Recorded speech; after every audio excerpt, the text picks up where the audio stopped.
So my name is Farhana Islam. I'm actually a Hamtramck resident. I've lived here since I was 3 years old. So I am not yet a licensed architect, but I recently graduated with my master's in architecture. And my graduate thesis was actually on Hamtramck, more specifically on the Bangladeshi community that's here in Hamtramck. So for the academic purposes, I've kind of done more of a cultural approach to it rather than more a religious approach, although there were some overlaps because those identities are very intersectional. For a lot of people, your culture influences your religion, and your religion influences your culture, and you can't necessarily separate those two things. But because how Islam is seen in media, and because it is misunderstood by a lot of other people, and even throughout my research and in my presentations of two very predominantly white professors, there were certain statements about it that had had me step away to be respectful to my community members that were coming to my presentations, coming to college, a campus setting to listen to those things. So I had to definitely be very choosy, but my research focused on being very participatory design. So I did a lot of historical research on Hamtramck and its surrounding areas. So a lot of the stuff that you guys have already seen in the exhibitions, kind of how Muslim communities have developed here, and immigrants from different parts of the Muslim world, because there was already like a Muslim community here, which was previously the Black Muslim community, and they're still here. So kind of how that culturally has shifted and how people have contributed to that. So a lot of my research has been, and because it was an architecture research, I did have to have design incorporations at the very end of it. So with the community, we've done cultural asset mapping. I've visited several different people's homes to see how they live, and it's different types of families, people who are living in intergenerational households, people who have recently moved here, people who are homeowners, and they've changed their homes to be able to adapt to their lifestyles that they bought over. Working with kids to talk about how there aren't a lot of play areas or parks in the community, and where they play, and if they had spaces, green spaces and parks in their communities, and some of the empty lots and corner areas where they do, or even in the alleys, like what those spaces would look like, and allowing children to be designing, because we don't necessarily ever let them think about those things, even though they're the primary users of those spaces. So being able to go into the Hamtramck and Detroit public schools to talk to students about what that would look like for them, and giving them a chance to physically build little architecture models and draw maps of how they saw their community and what they wanted it to look like. So that was kind of, and then with our community asset maps, with a lot of the adults that we've done, is letting them tell me what they thought was a cultural or religious asset in their community. And from there, we kind of, took all of the different spaces. So we made lists of what we thought were religious assets, what were grocery assets, and what was shopping assets. And we're like, what are the gaps? What is this community missing? Because, Hamtramck has always been seen as like a stepping stone, where you move in and, you kind of get your feet in the ground, and then most families' goal is to move out. You move out to the suburbs, or you move out to a bigger home, and the question was what is it missing? What could we have here so you don't feel like you have to move out in order to do better, or that you need to drive very far out to get your necessities? So that's kind of where the project has led me, and I've learned a lot about my own community doing that. Awesome. Yeah, thank you. Sally, tell us a little bit about yourself and what inspired you to work on Hamtramck? Well, so I'm a historian. I teach at U of M Dearborn, and I worked when I was younger at Access in Dearborn, the Arab Community Center in Dearborn. I was the arts director there. And when I came back to Michigan in 2000 and started doing research on my dissertation, I did a project called Building Islam in Detroit, where we did a survey of all the city's mosques, and there are many of them. At the time there were 70, now there are over 90. But I remember going to Masjid Mu'adh bin Jabal for the first time, which is the large Yemeni mosque, which is just south of Hamtramck. And I just can't even explain how welcoming the people at that mosque were, and they were so happy that someone had come to talk to them. This was 2003. This was a period when a lot of people in American masajid were, for very good reasons, afraid when people who look like me walked in the door, just cold, you know. But there was something about that congregation that was so welcoming, and I learned a little bit about the history of how influential that congregation had been. And then another mosque on the north of town, Masjid an-Nur. To me, these were like these two anchor mosques to the community. But other than the survey, I wasn't really paying attention to Hamtramck until 2005, when there was at the time, that was the year that Masjid al-Islah, which is right across the street here, decided that they want to start broadcasting the call to prayer from their roof. And instead of just doing it, which is what some people do, they went to the city and asked the city to give them permission to do the call to prayer. So then it became a political issue in the city of Hamtramck, and there was a referendum on the matter, and people were coming from all over the country to protest the mosque.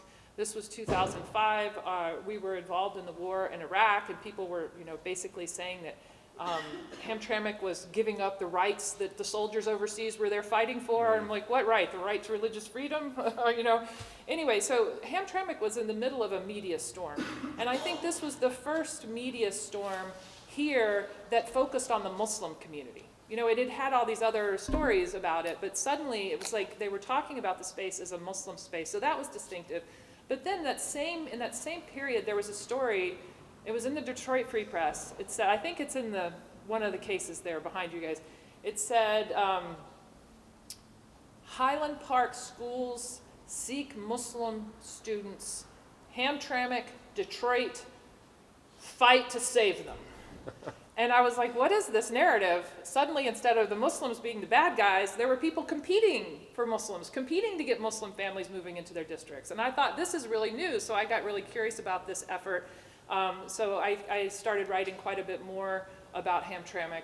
And then when I finished my book, which is a history of the Muslim communities of Detroit that's really sort of masjid-oriented, like what are the religious centers of the community, I traced that narrative through the mosques.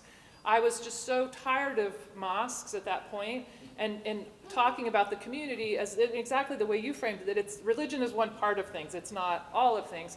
But I had noticed that here in Hamtramck, the presence is like, what came first, the chicken or the egg?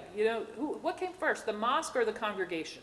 And there is a narrative in Hamtramck where it's clear that in some cases the mosque comes first. Like the Moat bin Jabal Mosque came before the people, because the Muslim community actually had a mosque in Poletown that was destroyed when the Poletown neighborhood was destroyed to make way for the GM factory.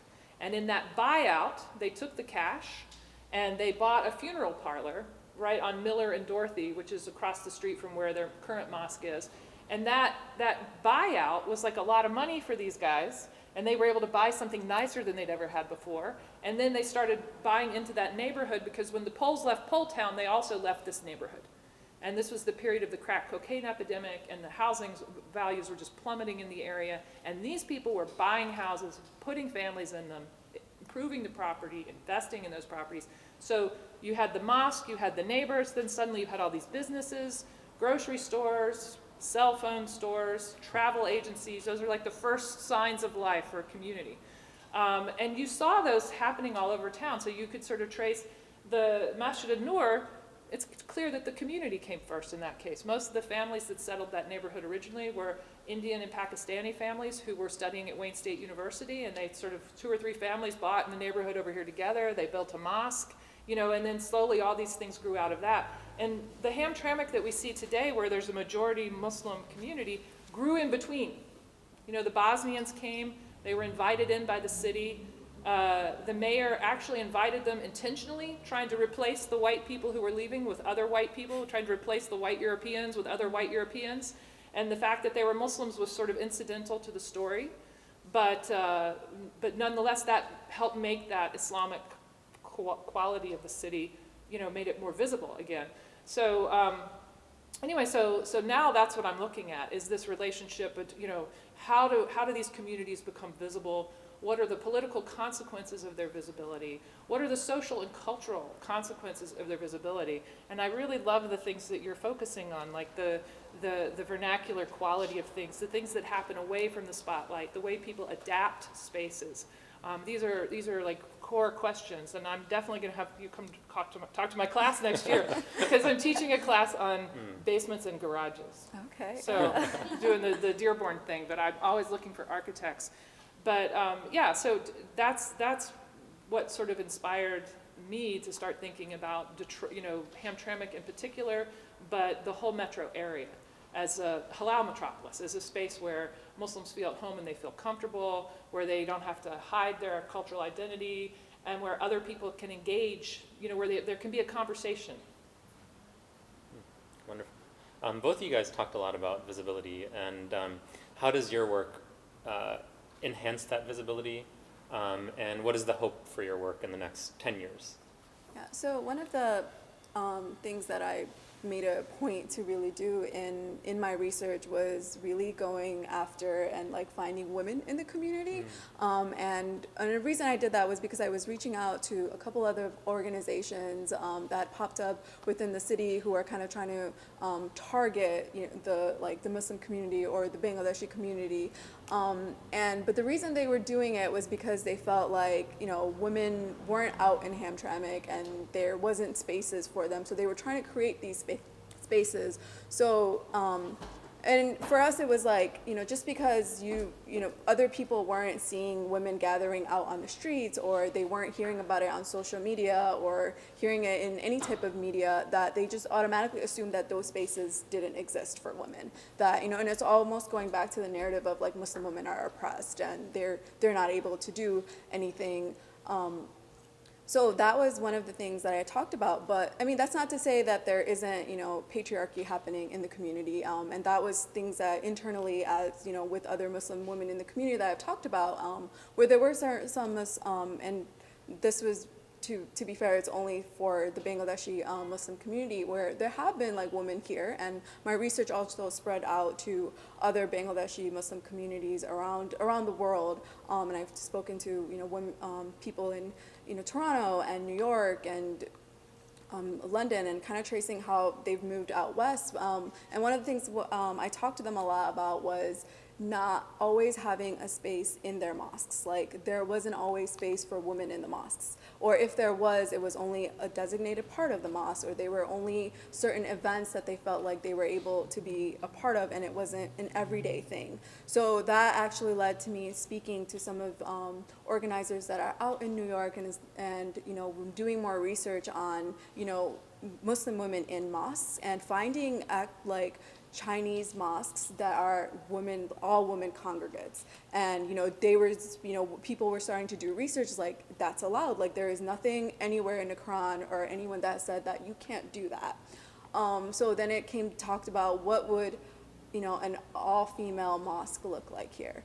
And it was in those types of work, and we're still kind of in the talks of that, and that's may not like physically become a brick and mortar, but it was how do you create a congregation like that where we're specifically talking about women, because again, when it becomes a cultural and a religious thing, there's a lot of other things that affect Muslim women that are completely different that are affecting Muslim men, and sometimes you need to have those separate conversations, because, and it goes back to talking about the hijab, because a lot of women talk about that, and the hijab has always been seen in the narratives of in like negative narratives for the most part, but it's always been in a way controlled by people who've never had to wear it, and they're the ones contributing to that narrative. And even then, it's sometimes if it was Muslim people who were making those contributions, but it was Muslim men, and they're not the ones ever wearing a scarf. They're not the ones covering their hair, but they were still driving that narrative. So there wasn't a lot of women that were talking about that,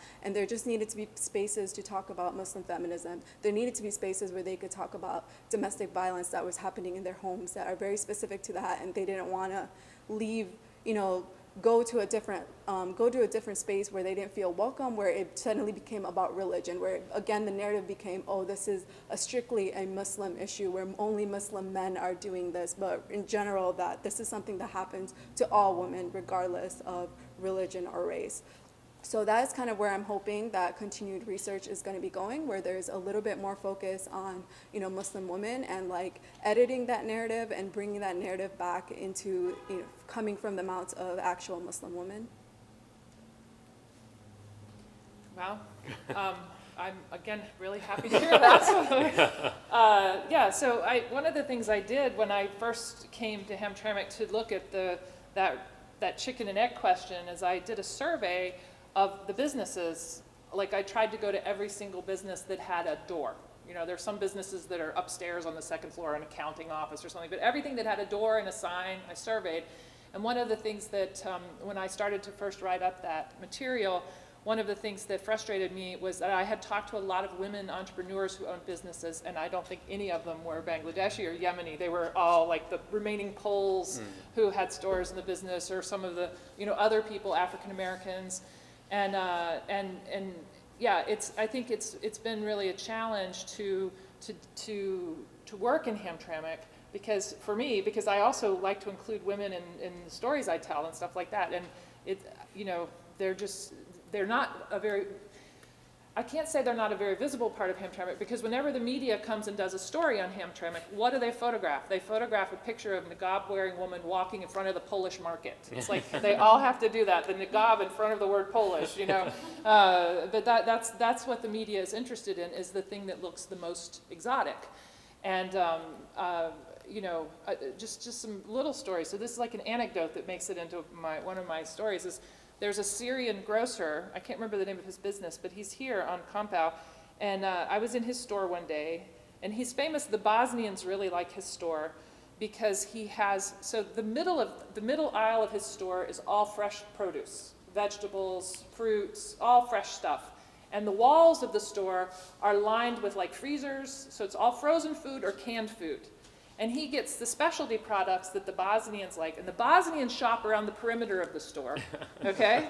That's all like European product. But the middle of the store, these women kept coming into the store while I was in there, and they were all completely covered, and they were just like hanging out and gossiping, and they were comfortable in the store. I mean, they weren't just shopping, they were there, they were hanging out and like relaxing in the store. And the owner of the store was the Syrian man, like I said, and when it was time for them to leave, they would just hold their stuff up to him and say, whatever the fruit was, they would say, I've got some of this and some of that, and he would write it down, and then they would leave. And so when they left, I said, how did you know who they were?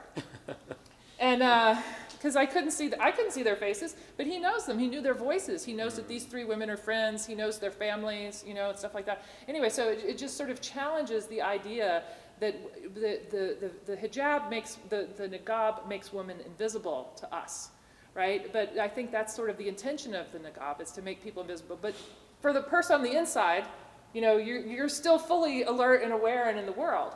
And he was comfortable enough and familiar enough with that to where he knew who they were, It's just like sort of like a metaphor for Hamtramck, is that we might not see the women who were in the houses or in the grocery stores or in the schools and things like that, but that doesn't mean that they're not here and that they're not fully participating in playing a role in creating the city. So I think it really is a challenge to try and draw them out more. And I think one thing that we're seeing right now, I think that this exhibit has called this to our attention, just the relationships that we've expanded by doing this exhibit, is the extent of activism, in particular in the Yemeni community right now around the war, and how that's just so strongly led by women. So you definitely see, and those are Yemeni women who grew up here. There's also a very strong activism campaign around the quality of the charter schools that a lot of the Muslim families are sending their kids to. People are feeling very frustrated that they're getting a second-class education in those schools. And it's no longer, that first paper that I wrote in 2005 was about the charter schools, right? It's no longer an outsider, a non-Muslim, not someone who's not from this community coming in and critiquing the charter movement. These are women who've graduated from those schools and are just, they got into the University of Michigan, and they're succeeding in their lives and their careers, and they're looking back and wanting younger women to have more opportunity than they had. So there's a very powerful narrative here that is starting. That's definitely, you see women being more visible and being more vocal. I think those are both important. So I'm sorry, I didn't really talk about my own research, but still. No, I think this is going in a very interesting direction, and it's bringing up a lot of really great questions, I think, particularly about women and women's role in places like Hamtramck. And so for Hannah particularly, what would you say are some of the places or opportunities for women in Hamtramck where they convene or they have a voice? So one of the most interesting things, and I think I've never thought about it because I've lived here and it was more like, oh, it's just the way it is. Yeah. But during my travels to other Bangladeshi Muslim communities is I've noticed when I would go into, they have complete streets just like here where it was or sections of it where it's predominantly Bangladeshi businesses, and I was really surprised in parts of New York when I would go in that there were women behind those cashier wraps. And it was just and it got me thinking. I was just most of the women who are doing the cooking and the grocery shopping here, it's women that are doing it. And even when we have the Bangladeshi clothing stores, they're majority catered towards women, but it is men behind those counters that are doing this trying to make that sale to you. So it was really interesting to see it being different in other places, and it wasn't something you think about until you see it being different. And it was kind of the question of, is it because we're more conservative here, or how did that come to be? And it was doing more research and understanding that the men kind of came first. Again, it was chicken and the egg. They came first. They got the businesses going, or they got the jobs, and then the families came afterwards when things were settled. Versus in some places where, and I'm sure it was like that at one point, but they're several generations in, so that's starting to change. So we talked, and it was more is that going, how do we see that? Do we see that changing here? Kind of, do we see that us following the same footsteps of these other communities? And if that is the case, can we learn from some of the mistakes that they've made or things that they regret and wish that the community had done differently? So it's, yes, every community is unique to itself, but there, at the end of the day, there's so many things that are similar in every community. Again, everybody wants their kids to go to school, good schools. Everyone wants to live in safe neighborhoods. They want to have access to amenities in their neighborhoods, and that doesn't change regardless of your race or religion. So it was trying to still be able to how do you make things work to that? How do you make things adapt to that? So I've kind of so that is kind of where things have led to me in terms of visibility, and it's really just allowing women to let themselves tell you. I think a lot of the times we're just okay, if you do this, you'll be more visible. If we give you this job, you're gonna be, people are gonna see you and they're gonna talk to you and they're gonna understand it's not like that. Rather than I think a lot of the times you're not asking the woman hey, is this what you want? Do you want to be out in the community? Do you want a job like this? Or are you happy being a stay-at-home mom? Because that's more than a full-time job. That's 24/7, and it's kind of when we talk about visibilities, do you want more or do you not want that? Because for a lot of people, that's not what they need in their lives. And it sometimes becomes a person to person, a case by case basis. And I think that sometimes we miss that when we talk about things in such broad spectrums. But it's at the same time, it's how do you still create opportunities for people who do want those things? And how do you still allow for people to, have the alternative options or stay where they are without feeling they're not conforming to Western ideas, or they're trying to hang too tightly to their conservative ideas or Eastern ways. So kind of trying to find that balance where you're still respectful to both ways of thought. Part of the reason why I'm asking is because there's a certain perception about women in Hamtramck, and there are some outside voices that, that are sort of claiming this leadership around giving women a position or an opportunity to be more seen or more visible. And so that was sort of where the question was coming from. So I think it might be great to just open it up and so we can just kind of all talk. And I know there's some Hamtramckans here and some people that live outside the city. So I just want to hear from you guys. What do you guys think? And what questions do you guys have for these guys based on what we've talked about so far?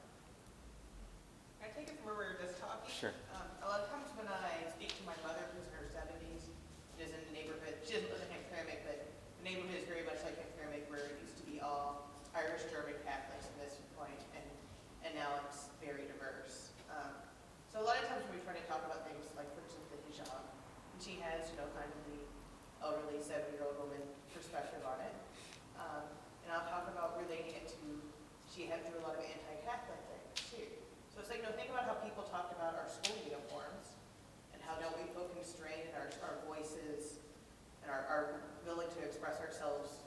sheltered by having to wear this similar uniform, we're all wearing the same clothes. Like, no, man, I woke up, knew what I was wearing, didn't have to think about it, didn't fix my hair, didn't put on makeup, went to school, and people judged me for like what I was saying and what I achieved and how I treated people. And so I always find it very interesting that here I am again in a Catholic neighborhood that became Muslim, and I'm seeing that same sort of thing that she's going through. And so that gives me a lot of perspective on this. But similarly, like I always find it interesting that the polls are so like that, and so many of them went through Catholic school and had that same kind of outside belief by others. And I don't know, she feel constrained. It's kind of the same thing, and maybe it looks a little different, but the same kind of philosophy is at play to some degree. The same sort of freedoms are within that as well. So it's just very interesting. I hear that's where I started thinking about when me and my mother were discussing how similar the beliefs that she had about a hijab or niqab were to how she didn't like having her own interpreted 55 years ago. One of the things that happened when I interviewed the store owners was I found some people who were some of the non-Muslim store owners. One of the questions I would ask, because again I was looking to see what, if people were trying to be close to a mosque in their business. So some people would say, yes, I opened up right across the street because I want to go pray. And it's easy for me to pray if the mosque is across the street. Other people were like, they wanted to be near the mosque because they knew they'd get extra traffic. I'm going to get, my people go to that mosque, I'm going to put a store here and I'm going to get all that business, Other people, a lot of people were like, if you read the newspaper, when some of these mosques in particular, when El Islah bought the corner building, when the Yemeni mosque opened up next door, some of the Polish businesses around here were very vocally protesting because they're like, on Fridays, no one's going to be able to park, they're going to kill my business. So they were sort of making the argument that mosques are bad for business. Now it's clear that they are bad for some businesses. The city had 78 liquor licenses a few years, well, it had 250 something liquor licenses in its heyday. And a few years ago, it was down to 78. Now, I'm sure it's down to fewer than 50. So there are some kinds of businesses that mosques are not good for. But that's not a universal thing. But so some people would really, these questions would provoke some hostility. And you get the they, why did they, this, that, and the other. But there were a lot of business people, and I was really sort of surprised by some of the longer standing businesses here in Hamtramck, like Deb the florist. Deb just had this thing. She said, well, these new Muslims, the Bangladeshis, the Yemenis, they don't have a culture of flowers like we have a culture of flowers. We have a culture of flowers. We know it's like, if it's Easter, you have these flowers. If it's graduation, you have those flowers. If it's someone dies, you have these kind of flowers for the funerals. And she said, but, so our business suffered when the population of Hamtramck changed. It really suffered. And she said, but, I understand that they have a different culture than ours. So what did she do? She started going into the schools. She started small. She announced herself to the community. She would bring brightly colored carnations to the graduation ceremony and sell them one flower at a time. And from that, she started to learn, these are the things that sell. These are the things. She was just a good entrepreneur. And she started doing research and hiring young people from the community, and the young people who would work with her in the store would tell her, oh, we have this tradition. And so gradually she found a way to survive and even to thrive in Hamtramck by embracing the cultural difference of the community. So I think that, these transitions that take place, they take place all over America, all the time. And I constantly use the example of the Catholics, the anti-Catholic sentiment in America, which was very prevalent 100 years ago, and played a huge part in putting in place the immigration restrictions that were put in place in the 1920s that really changed the shape of the country we live in today. Those were put in place to prevent Southern European and Eastern European Roman Catholics from continuing to grow in the United States. And it's like 100 years later, here we are, we're having the exact same conversation, although it's Muslims that we're banning from coming to the country. So I'm glad you can see the historical parallels. Not everybody can. I wanted to just speak from another conversation that you guys had with Dr. Debbie when she was talking about her research. She referenced the Catholics also. What was her book called? Her book is called Leading While Muslim. Yes. Sorry, just want to tie the different conversations. Oh, yeah. So one other thought while you were just speaking comes to mind is in my work, like, you know, making a film about Hamtramck over the last couple of years, I often describe it as kind of a bellwether for how America is changing. And so what do you guys think of in terms of like lessons that America could sort of look at a place like Hamtramck and both its achievements and some of its failures? Like, what are kind of some of the things that you would want other parts of the country to know about? That's tough. Yeah, like for you, like think about it. So you went and did this research in these other communities. Yeah. If other people came and did research here and you were talking to them, what would you say to them? I think, yeah, again, it like goes back to like that very like personal like research because, you know, usually, you know, minorities and people of color are left out of like academic research. So when you like, you know, I could do like day and night research about like Pole Town, and it was all like, almost always like when I did that research, it was very much about like, you know, Polish American community like being like bulldozed over and then having to leave. But I had to like really dig deep and really talk to people who've like lived here or, you know, they had lived there, to realize that that demographic at that time had already changed very drastically. And yes, it was still being referred to as that community, but a lot of the people that were affected by it, yes, there was like a huge population of, you know, elderly Polish people that were living there at the time, but there was a huge Black community that was living there. There was a significant Yemeni community that had moved there, you know, because there was already like that Black Muslim congregation that was there that was kind of drawing them in with the jobs that were here. So it was kind of like you can't learn like from like text. You can't learn from your newspaper clippings, because if there aren't people, you know, other types of people or people from the community doing those reportings, doing those research, you're not going to know about it. So I think that's kind of one of the things is that like, again, like I think everybody knows you can't like really trust media. Like you have to do it yourself. Like you have to like come and see it. You have to like experience it yourself. And that is like one of the things I would say about any place in general is to like, you know, really like see it in a microscope and like put yourself in that place before making any types of judgments about it. Yeah, I think the thing, the thing that the narrative, if I wanted people to know, the narrative I would want to share about Hamtramck is the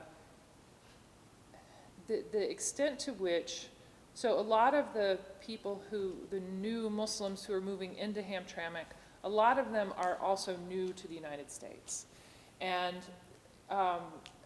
so they're not the same. Like the Arab community here in Hamtramck is nothing like the Arab community in Dearborn. The Bangladeshi community in Hamtramck is maybe something similar to the Bangladeshi community in Warren, but the Warren community is already different. Something has happened that's encouraged them to move or given them the opportunity to move, and living up there as living in a different space is something different. So I think the thing I like about this place, and I find so promising and optimistic about this place, is that these newcomers can come here and they can really quickly feel comfortable here.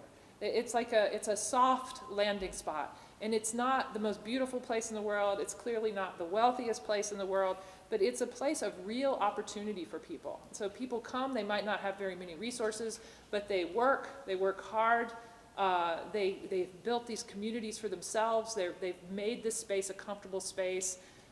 They're reproducing their own sense of their own moral community here, and that moral community that they're creating is not disturbing. You know, it's not an affront to anyone. It's not, you know, it's its own thing. You know, it's just organic. And if you let it be, then there will be other communities that form around it. And you know, I don't know. That's how our economy changes. That's how our culture changes. And these aren't problems. And it's even more than that. If you look at the census here between 1990 and 2000, Hamtramck grew by 25%. Between 1990 and 2000, that growth was overwhelmingly from Bangladeshis, Bosnians, and Yemenis. Okay. This was really before the hipster scene had happened here. Not entirely, but largely. And that was There was nothing like that happening within the boundaries of the city of Detroit in that period. That was a decade where the city of Detroit lost a couple 100,000 people. Okay, this community grew. If you look at this community between the year 2000 and 2010, and not just, I now refer, there's not just a Hamtramck community now, there's a greater Hamtramck community. All the neighborhoods around Hamtramck are also influenced by these cultural changes. The same is true for Dearborn. There's a Dearborn and there's a greater Dearborn. Greater Dearborn is neighborhoods in southwest Detroit, Warrendale, that Warrendale community, and now moving west into Garden City and Dearborn Heights. Dearborn is exploding, and those communities grew by 15, 20, 25% in the decade between 2000 and 2010, a decade when the population of Detroit continued to decline. Right? And so now we see all the growth happening in Midtown and downtown. There's growth happening in the city of Detroit. Think of the millions and billions of dollars that are being invested in those places where that growth is happening. There's lots of other growth happening here. And in greater Dearborn, the Muslim community is growing. And they're getting almost no structural support. This is a community doing it, the grassroots kind of growth.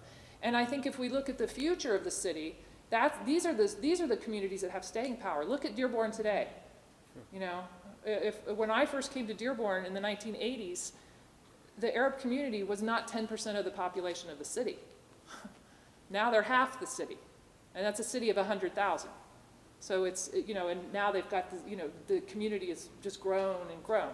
So for me, it's just like a lesson of, let's support this. Let's let it do its own thing and be its own thing. But I have a question for you two, because you live here. One of the things that always just makes me so curious as an outsider is just the fact that these communities seem so autonomous.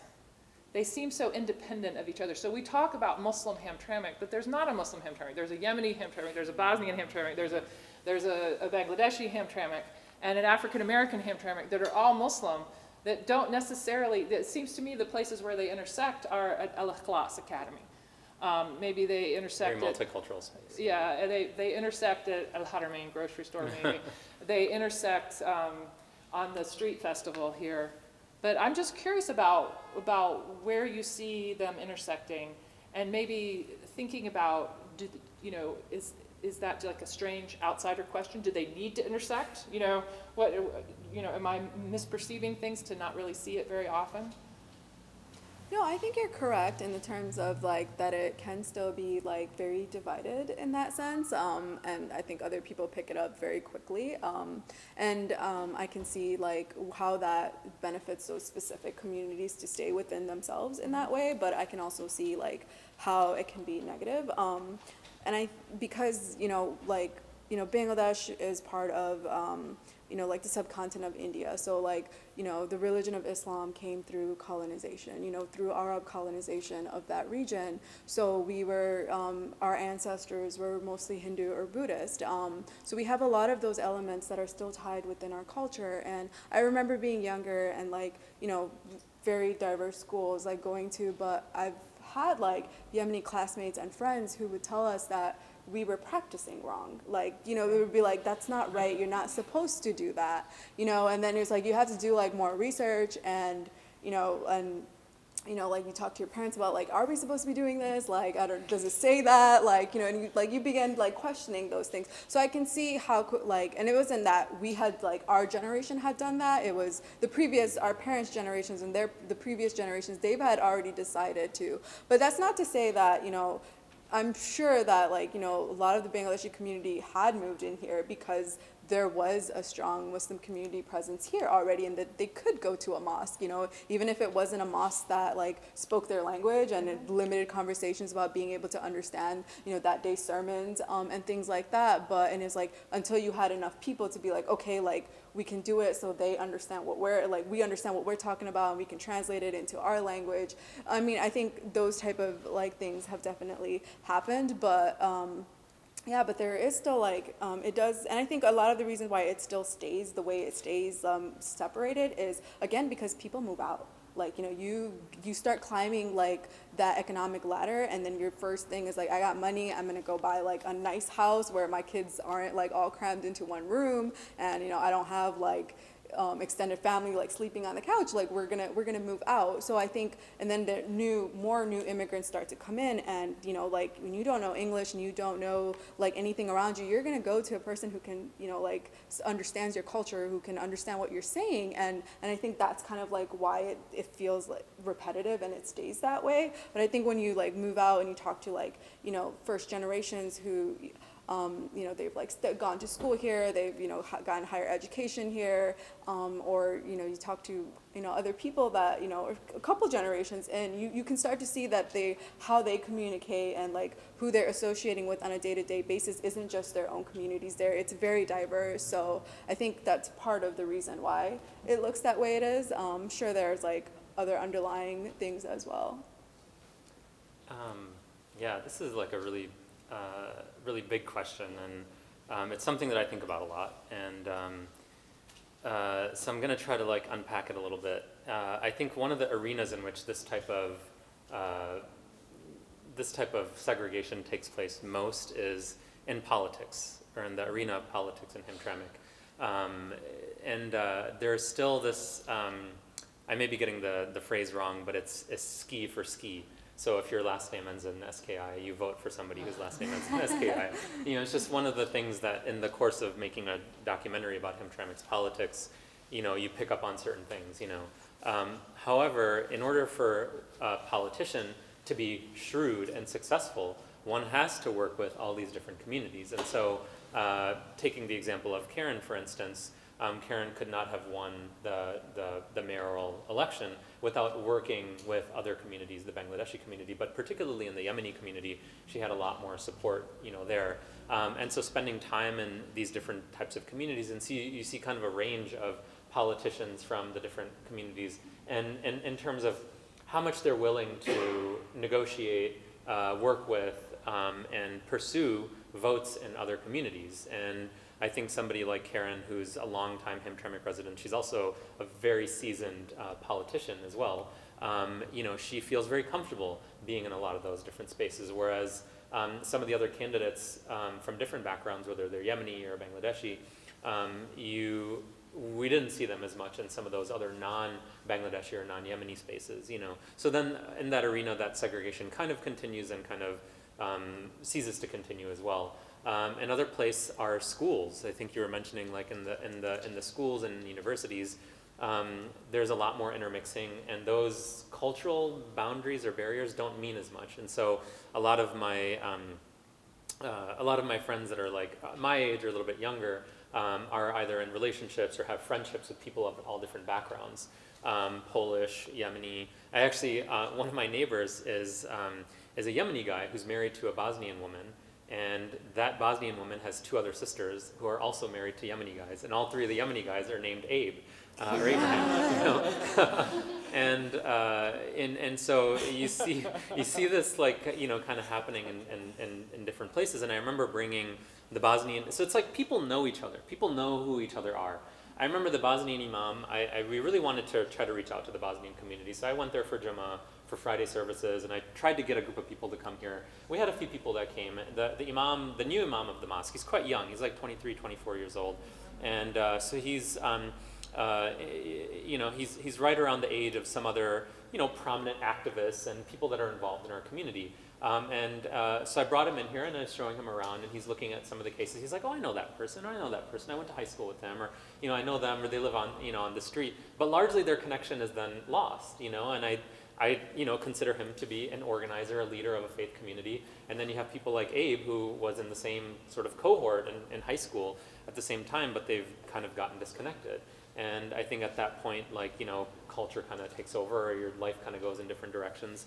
But when people talk about, oh, the Muslims this or the Muslims that, there's no unified block. And it'd be kind of great if there was, because I kind of jokingly describe Islam in America, but particularly Islam in Michigan, as like the Baskin Robbins of Islam. We have all 31 flavors and a few and a few special ones as well, you know. And so we actually really do have that here. So there's a lot of benefit that comes from that, and then there's a lot of tensions and complexities that come from that as well. And you know, your anecdote about people telling you, oh, you guys are practicing wrong, it's like I've seen things which I think would cause people's heads to explode, and I'll just share really quickly. And the Bosnian community, they have this ritual, and it's something that I've traveled to many Muslim countries, from Asia to the Middle East and lots of different places. I'm very lucky, but they do this thing that I've never seen anywhere else, and it's a type of, the best way I sort of borrow like Protestant language to try to explain what this is, but it's a group of young women. They sit in the front of the mosque in a circle, and they all wear the same thing. It's a type of a uniform, a choir uniform, and they sing hymns, and they sing religious hymns and songs in Arabic and in Bosnian. And the men, and frankly everybody else, sits behind them. So already just the women being in the front of the mosque is already like, oh my God, like what's going on here? This is pretty crazy, you know? And then the fact that they're singing is another like sort of unusual thing, you know, in the Muslim world to see that. And then there's also like a type of a choir leader, you know, another woman who's maybe a little bit older than them that's leading them, you know, almost as a composer that's like leading them in this song, in this like, in this, it's of course a type of performance, but it's a type of ritual as well. And I think that's like a very unique diversity that you have in a place like this. However, most people don't know about it. And of course, I mean the Muslims even don't know about it. I thought you were going to pull the Arab role and say that you tell the women that they're practicing wrong. Oh, no. I was waiting for him to do that. I was like, no. Oh, no. That's not where I was. That's not what I intended. I mean, I'm enthralled by this stuff. You know, I think it's amazing, and I tell people, you know, being Muslim in America, particularly for somebody like myself, is kind of like having a passport. You know, you get to experience all these different cultures just by saying hello to people. We share at least the same greeting with one another, you know.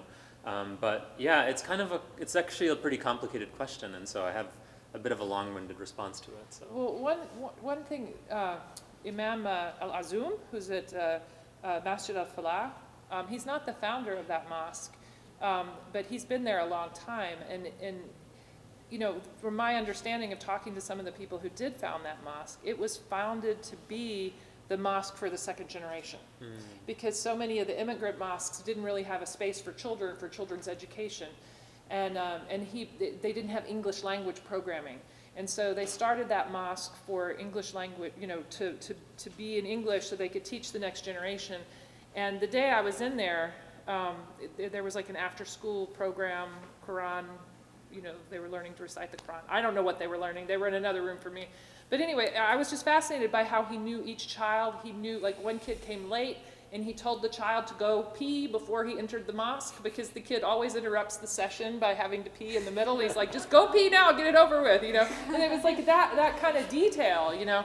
But yeah, I think that you know, he in particular, he said that he liked the fact that here, he said some people see division when they see so many different masajid, you know, especially in such a small space. There are like 14 mosques in Greater Hamtramck.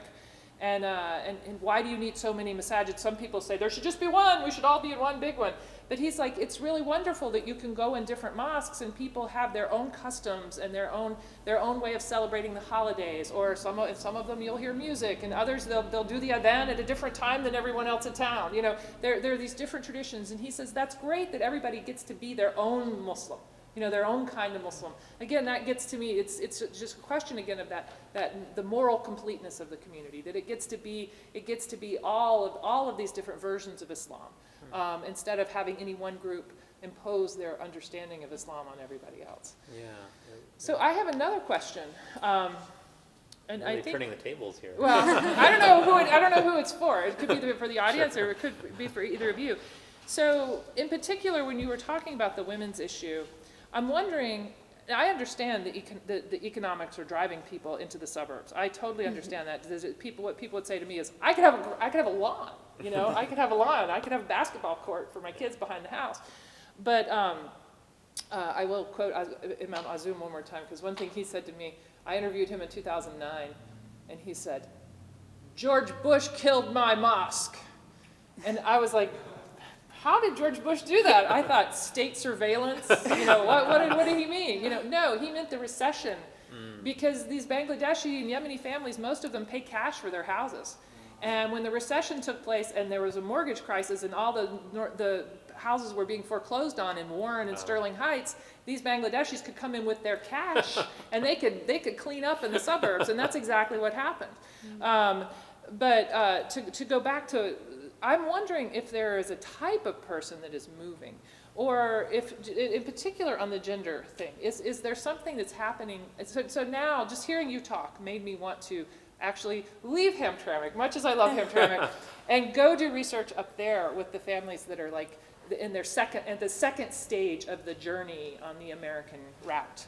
You know, what is different up there in the suburbs? And I don't know if you've observed so anything. I've, throughout part of my research, I actually did a survey where I reached out to, you know, people who like formerly lived here or just live out there in general, or Bangladeshi Americans, and I was asking them just like, why did you leave? Like, or, you know, if you were too young to remember, like, you know, if you ask your parents, or why do you think they left? You know, like, what were the driving forces? Like, and I got a lot of mixed answers, you know, from that. So it was really like interesting. Like, nobody was saying I was trying to climb the social ladder. Like, they were saying lots of things about like better schools and, you know, but you know, and things like, you know, bigger homes, or like they're, you know, like the Walmart is closer, like, you know, things like that. Like, so, and I think what struck me was a lot of people were talking about safety. They were just like, so like the suburbs just felt safer for them. And I mean, it was a time where I had to like take a step back, because a lot of people were saying that they had left recently. So I was just like, I'm like, where you were living before, you were already living in a very predominantly Bengali community, or very predominantly Muslim community. So I'm like, what were you trying to be safe from? I'm like, if you felt like crimes are being committed in your community, who is committing them? I'm like, are you saying, like, I mean, because at the times, like, there are, you know, entire blocks where it's like almost all one ethnic group, you know, and like, you know, that's like very obvious, like people move, or like they're staying in intergenerational families, and then they got like brothers moving out, their families are coming in, and it just kind of like, those families are like, so, and you know, one of the girls who had responded, and she did it very publicly, she was like, yeah, my uncle got robbed, and it turned out it was one of like his other nephews, like my other uncle's kid, like, you know, so it was just like, you know, it's like, we're talking about, you know, so I had taught, it was like, are you, you know, fleeing from your own, or like, what is it that, so we had like a very, you know, comment about that, because I think a lot of people was like, oh, you know, Hamtramck and Detroit, like, you know, city of crimes and things like that, but it was like too tight knit that I think people got to a point where they weren't like really understanding what they were leaving from, because I have cousins who live out there, and when he first moved out, there weren't that many other, you know, Bangladeshis that live next to him. Now almost every single house is the same way. So I'm just like, you just like shifted up. You're moving up. Yeah. Like, so I'm just like, is this what you had wanted? You know, I'm just like, were you leaving the community to leave the community, or did you just want this community in a bigger space? So I think they're all still exploring that, and it'd be very interesting to see his kids like grow up and feel like if they still want to be in that space, or if they feel like they need to like climb another step. And I think like you have to actually like watch that over like several generations to realize if a trend is happening. And I think you can kind of look at the Polish community and see how that had worked, you know, when they'd moved here and they like, you know, slowly shifted, and you can even see like along like St. Clair, you know, the St. Clair River, how that has happened, you know, if you like study that enough, like over time, like where they have moved. To me, it's Ryan Road. Yeah, it's just like, you know, it's just like, you know, every generation is just like, you know, just climbing, like you just, I mean, which is a good thing, because you want to be able to build like, you know, generational wealth, like, you know, that's kind of like that goal, like I want my kids to be able to do better, you know, that's why I'm struggling or working so hard to do that, so that they can continue that. So, and I think that's something like you have to like watch, like, and but it's also really interesting, sometimes I'll meet people and they like want to move back, or maybe it's like more of like my generation who like, oh, I like really want to be in this community, or I don't know if it's like more of the hipster drive, because like now there's coffee shops and things that they can, you know, be a part of, where they probably didn't feel like those things were there when they were younger. Can I ask you one question related to what you kind of said? So you were talking about people who now are like, oh, I want to move back, but also what about the Bangladeshis who still have like a strong relationship who do not live here, like a lot of the men in Baypack, for example, are like you know, they were far away. Baypack in But it's still particular. very strong, like. A lot of the trying- business owners too. A Yeah, lot of the they don't live here Yeah, yet. so I think what's really, I think another thing that has to be said, again, is like you don't know unless you're almost entirely part of that community. Like the Bangladeshi community in particular here is from a very specific region in Bangladesh, like in northern Bangladesh of Sylhet. Like there, you know, and I think the history has to be talked about that is because the region of Sylhet was not always part of the region of Bengal. We were actually part of Assam, like present-day Assam in India.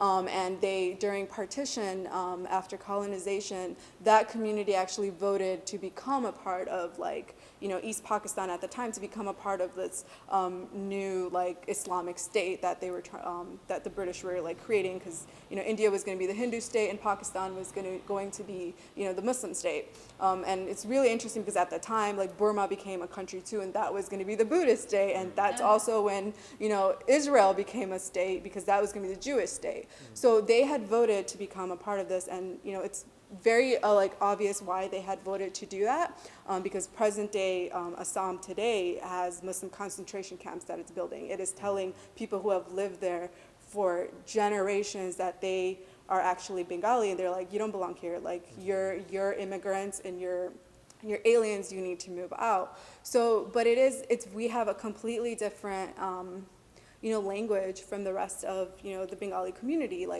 And we have lots of things that are different from that. We've had our own alphabet system. We had our own writing system that have kind of gotten lost over that time. So some of the older Bengali suburban families that live out there, they're from different parts of Bangladesh. So there is a little bit resentment within the community itself, where they feel like the overall Bangla language has taken over, and other people in other parts have kind of have taken over that, because it's kind of seen like the region of Sylhet, or the Sylheti community here is seen as this poorer community, because historically we were sailors during colonizations. We ran anything goods, all the tea and the crops that came out of India, they were Sylheti Bengali, men that were, driving those ships all the way back to England. That's why there's a very large Sylheti Bengali community in London. I know it's very historical. It goes back to hundreds of years. So when partition happened, it cut us off from our main waterways. So that means it left this entire Sylheti community without its economic ways. So that was the first community that had moved out. So when you cut people off from their ties, the wealth kind of dries up, and then the rest of the country, people from different parts had ways of, finding new economic ways or retain the ways that they had made money. So that is kind of always there, and I think it's one of the reasons why people don't trust BayPac. It's just you've never really lived here, you don't really understand our ways, you can't really speak our language, even though other people think that we only have one language. So there's those issues that are there too. And again, it's from the outside, everybody looks the same, or everybody is of the same, and you don't really know that those differences exist internally as well. So one thing, you just reminded me, Razi knows where I'm going to go with this. So it's just it's so fascinatingly interesting that the Yemenis and the Sylhetis are here in the same, is it Sylhet? Yes. Yeah, okay, the Sylhetis are in the same place because the Yemenis also were seafarers. Yeah. And many of the Yemenis who are here in Detroit, the first occupation they found when they came to Michigan was working on the Great Lakes and Great Lakes shipping. So there's this whole history there that's also not really very well known for their community. Anyway, so it's just fascinating that these two communities live in the same Take a space. step back in the migration and trade routes that went back to the beginning of the maritime was between Kenya and Tanzania. Hadramaut, yeah. Yeah. And even Aden was a port in the British colony of India. It was a part of that. Yeah. So Even pre-colonial. yeah, in pre-colonial era. Yeah, the sailors were And that's largely. That's why a lot of Islam spread in that area. Yeah, I think absolutely. what a lot of people don't know as well, connection between Yemenis and Bangladeshis, is that it wasn't Yemen hundreds of years ago, but the Arab colonization that actually came out of present day Yemen. like, I mean, I had actually someone ask me, was like, if you do a DNA test, like, they were betting that they were like, you would have, Yemeni blood. Like, there's Yeah. no Oh, way. there's You know, absolutely- they were just like, it's no way. Like, because we're like further up north in Bangladesh, and then like a lot of people are just always like, you're fairer than other people. Like, you have to have like, some Middle Eastern, some Arab blood. Like, so it's like, I think people don't realize. The like, Hadramatis are absolutely. yeah, how they like were the traders, and they brought Islam with them, and yeah, and I think and it goes back to like even like the Black Muslims in the community as well. Like there's history has been like hard to teach when you've been to like through colonization, having to dig that back up. But we like when slavery was prominent at that time in the Arab region, like they also brought over a lot of African slaves, and in turns like a lot of those slaves actually became like Locals. sultans like of like the region of like where Bengal is today. So like there's definitely like African like DNA and African blood in like a lot of those people as well. So I think like when people don't realize like there's like all that mix, and everybody just assumed like, oh no, like I'm just Bengali or I'm just Yemeni, and like that's what I've been, it's what my family has been for generations, but not really knowing your history and like understanding that you've been mixed with those things, and like coincidentally like somehow in this part of the world where you're still again exposed to all those things that like your ancestors were exposed to. Any other questions? I had a question for Farona. So looking at the people who are moving out, and a lot of you say a lot of times, and a lot of people are adjusting their homes. How could homes be constructed differently in Hamtramck? Like if you're going to build 10 new homes to satisfy needs to keep people here, how would you construct them differently? And they're building the 10 houses for the Syrians. I know, I actually was part of that Oh, project. really? She works on yeah. That's so cool. High five, high five. Yeah, that's great. It's well past me, but I was part of the land assembly. Okay, very cool. So that was actually like the final bit of my thesis. Like originally I got into architecture because of housing, and like because I hated living in my little Hamtramck house, like growing up, like sharing space, like, with my siblings, and like we had like uncles and aunts who lived with us at a point, grandparents who came and lived, and it's just such a crowded living, and so that the final piece of my project was talking about housing, and it was just like I was visiting people's homes and interviewing people about like how they lived in their homes, and people who had made additions in their backyards, or they've like gone up a floor and they're fixed up the attic, or their basements are like full living spaces, and how they're accommodating their spaces to fit. So and I think like at the same time, because my project wasn't specifically just Hamtramck, it was again like we're talking like greater Hamtramck, so we're talking about Detroit, so everything from like 75 to Davison and to like Mound. So that was kind of like where I was like focusing my research on. And there's lots of empty plots like when you go north of here, like towards Davison and the city of Detroit is trying to do like this bundle package. They're just like, we have so many lots and we can't keep them in our land bank anymore. We need people to buy it. And they're just like telling all their like, residents or people who might move in, like, you can buy all of these lots right next to you, for like a bundle price of just this.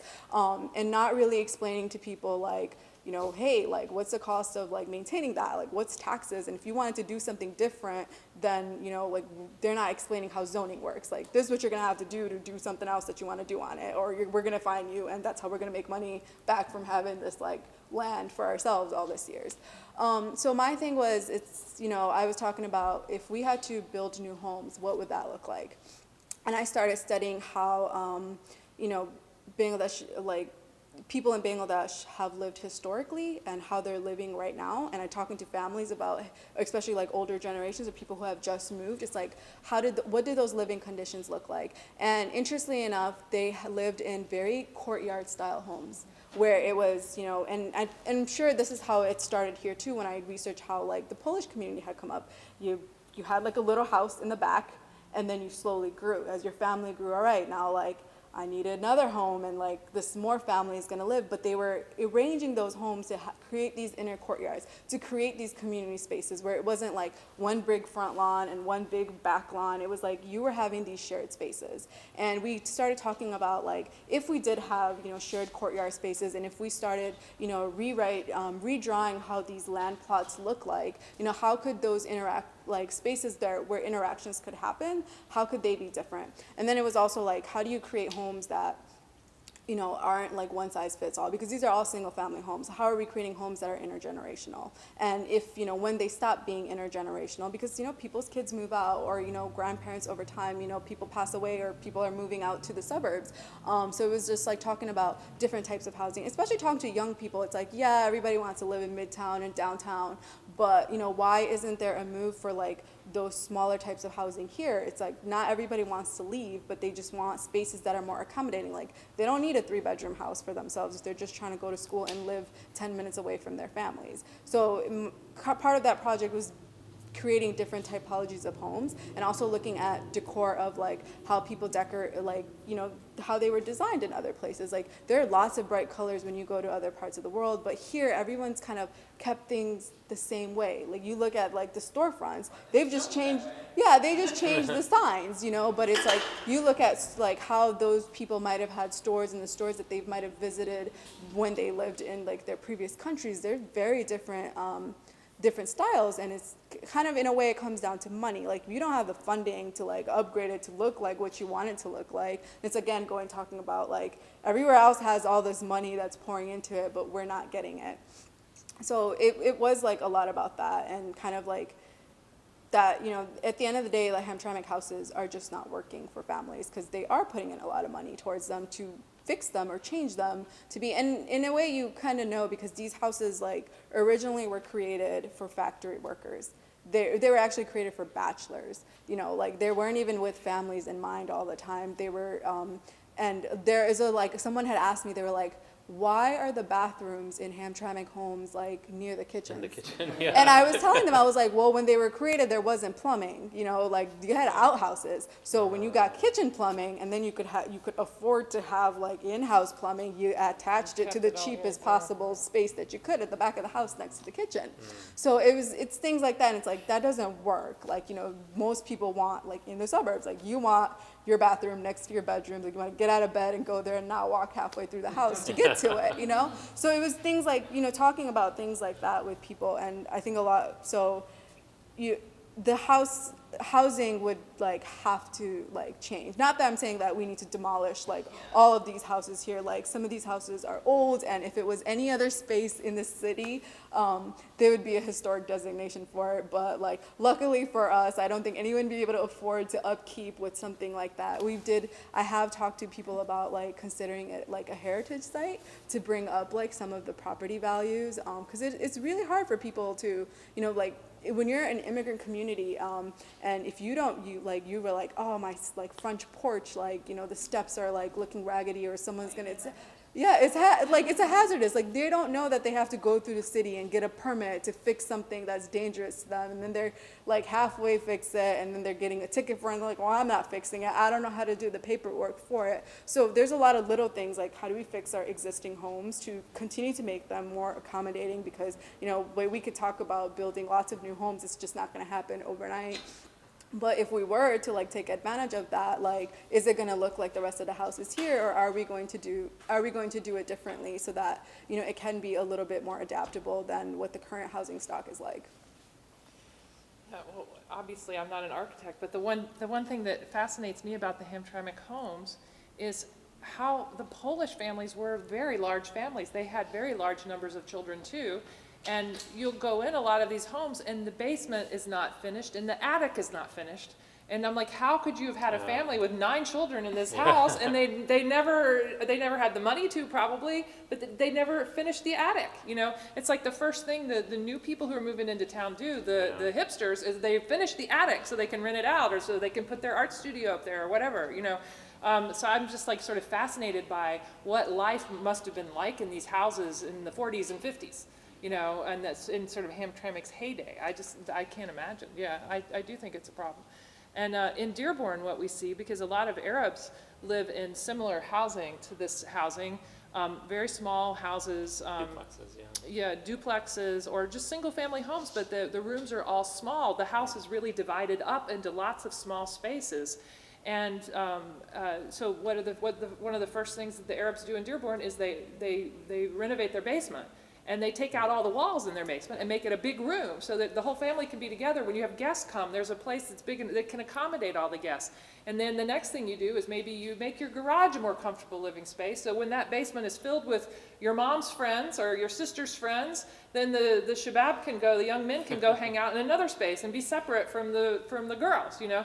And so suddenly they're creating all these different living spaces in their house and around their house where you can have age segregation, which is just very normal for socializing, where you can maybe in some cases have gender segregation, which is also just very normal for socializing. So they're creating all these separate spaces, and very often in the houses in Dearborn, the one thing that never changes is that ground floor.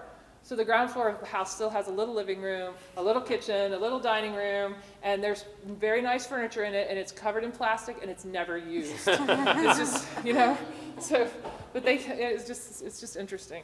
Yeah, and so the question is when people build for themselves, what are they doing? I love the idea of the courtyard, but you're right, the problem of the courtyard house is that it's sort of dependent on kinship. And in America, you know, kinship implies a group of people who are in a place for a long period of time. Yeah.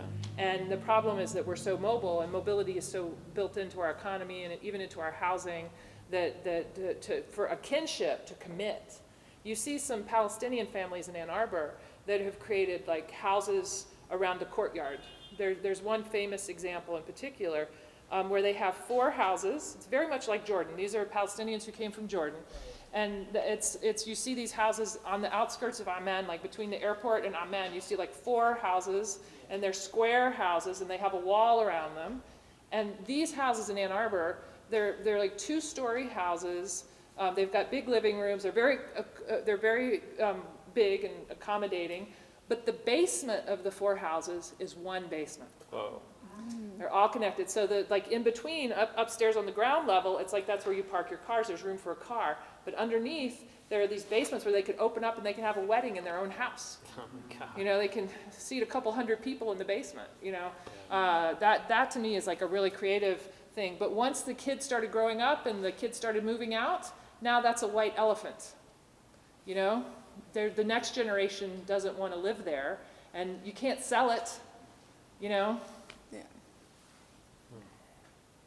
We actually have that organically and historically a little bit in Hamtramck. Like you see people who live nearby who are related, share a backyard in several houses. Mm-hmm. I mean, you also have about 12 houses where there are 2 houses on a single lot. Yeah. That was an historical thing, and the same thing, those people want to have trouble moving them. Yeah.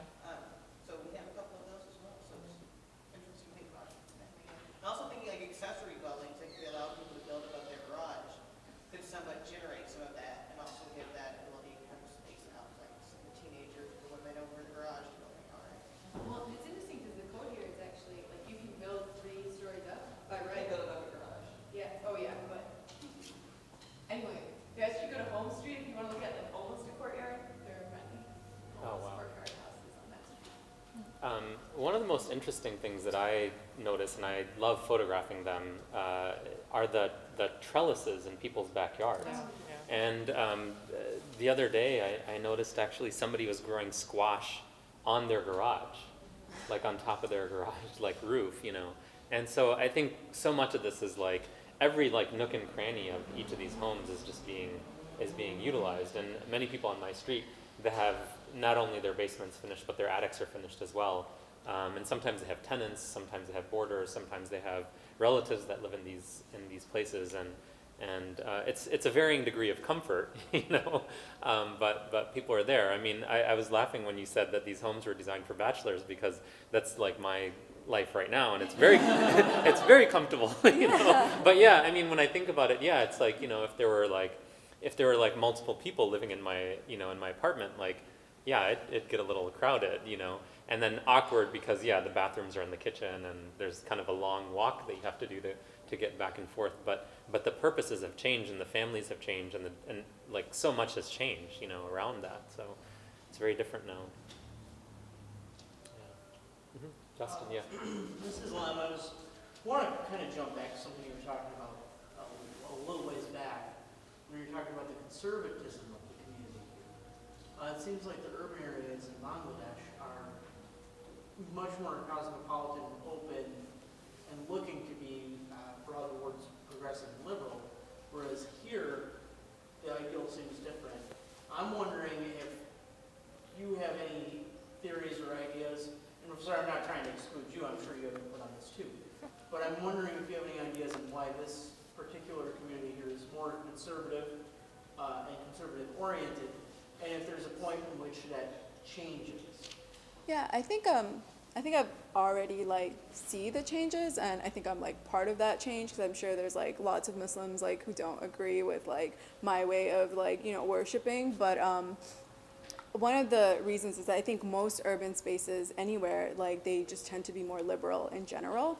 And you know, you can go to the west side of the state here and like you can tell it's a Bible Belt, you know, like it's very much like that, versus you move a little bit over to Grand Rapids and it's a little bit more liberal there. So I think when you're like, you know, when you start to like mix with a little bit more, you know, when you have exposure to a few different things, like it can like open your minds to that. But in terms of like, you know, like Bangladesh specifically, again, like everyone's coming, most of the Bangladeshi community here is coming from a very specific region, a region that like today is getting a little bit more urbanized, but you know, they're coming from like villages, or they're coming from like, you know, very large, like even if they had been living in the cities, like they're, you know, they've been in like tight-knit, you know, families where like most of their exposure was to like their own kin.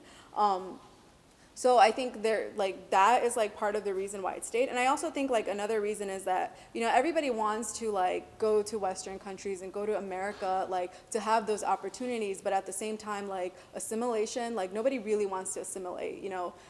You want to like be, you know, like bicultural, and you want to be able to adapt both of those things. And I think, but there's also like this very like, I need to hold on to like what is my identity, I need to hold on to what is me and what is mine. So I think there's like that bit a little bit plays too, where, you know, like you, and it could like to my own parents as well, you know, like my parents didn't necessarily come from very like religious families, but you know, I think it's like, but they were constantly.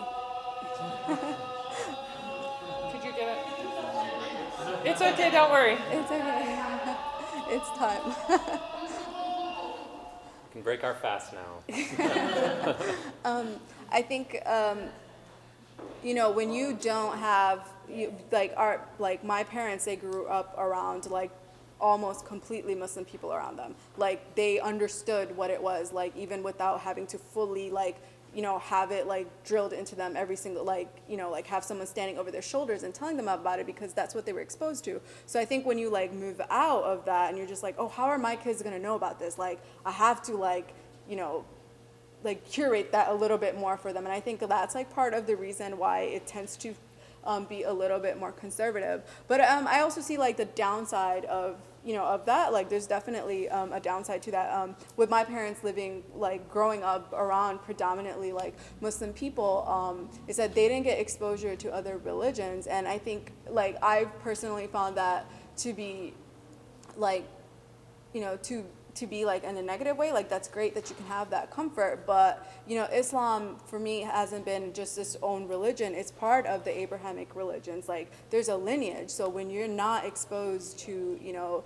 Christian people, when you're not exposed to like Jewish people, you get cut off from some of that history. And you know, I think, and I grew up too, and I remember like being in high school when somebody was like really upset, like because at the time we didn't get like Eid days off from school. It was like, I don't understand why Jesus is so important and they get Christmas off and we don't get our holidays off. And I was just like, what are you talking about? Like our entire religion is still based on Jesus. Like, you know, that, you know, we still believe that he's the Messiah. We still believe he's going. It's a wedding. Oh. Yeah, there's a Yemeni groom going by. Again, where's the bride? There's never a Yemeni bride. Yeah, so I think like there was that, like that was something that they weren't being like taught. Like, you know, they were just like, yeah, like no, like, and for them, for a lot of people, and I think at the time, and I think it's changing today, but for them it was just like the Quran was the ultimate book. It was overriding everything else, versus like growing up and being able to be exposed to other things, like understanding that, actually, no, it's like completing the rest of the books. It's like an addition to the rest of the books, and we're supposed to be following everything else and following this on top of that. So I like those kind of thoughts are changing. And I know when I like make those statements, especially to like certain like older community members and things like that, they don't agree. They don't agree with it. Like I mean, I've definitely had people who've seen like a copy of like the Torah and like the New Testament, like, right underneath like my copy of the Quran, and to be like, like, why do you have that? Like, you should not put this on top of those books. Like, this is a very important book. I'm like,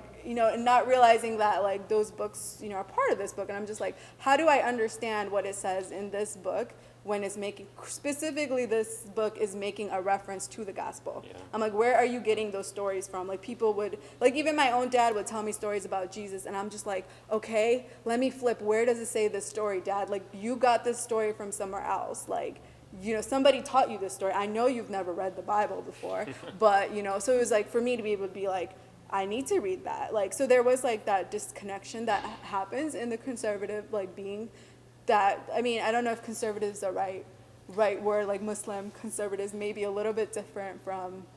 Well, it has different connotations Yeah. here. But the way I would answer that is that, if you look at like the history of migration to the United States, one thing that is very clear in the scholarship is that when you arrive in America, people become more religious when they get here.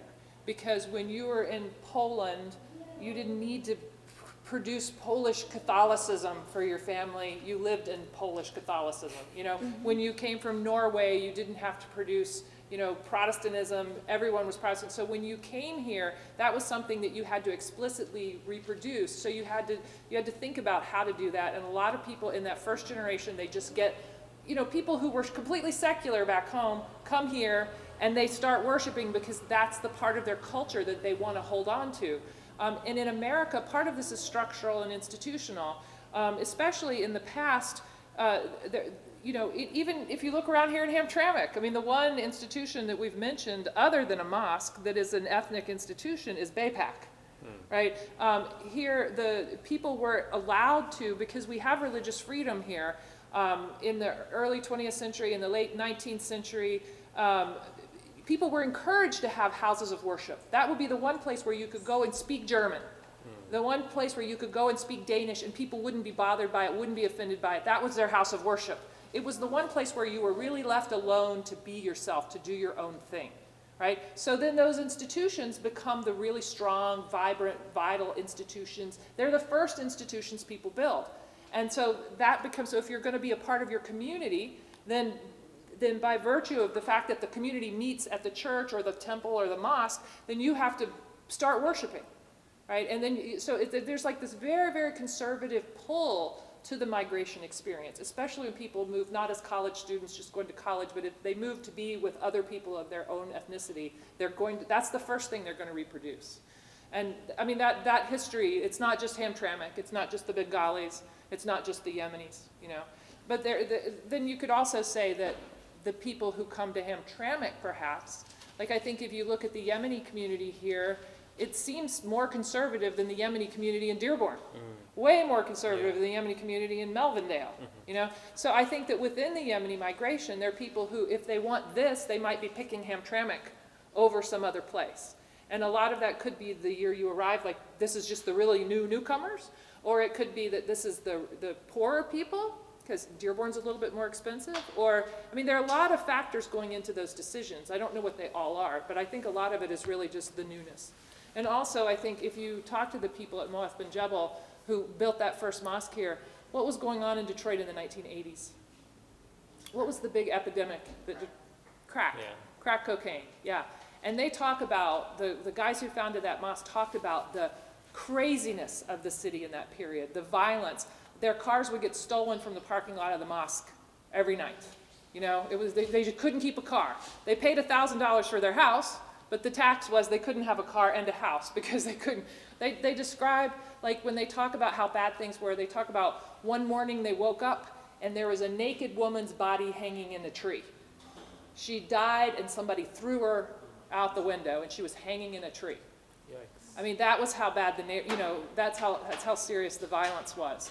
So when you come to a country and you're already like anxious about being in that country, but you will come to a place that's that violent and that poor, that is going to reinforce your conservativeness, right?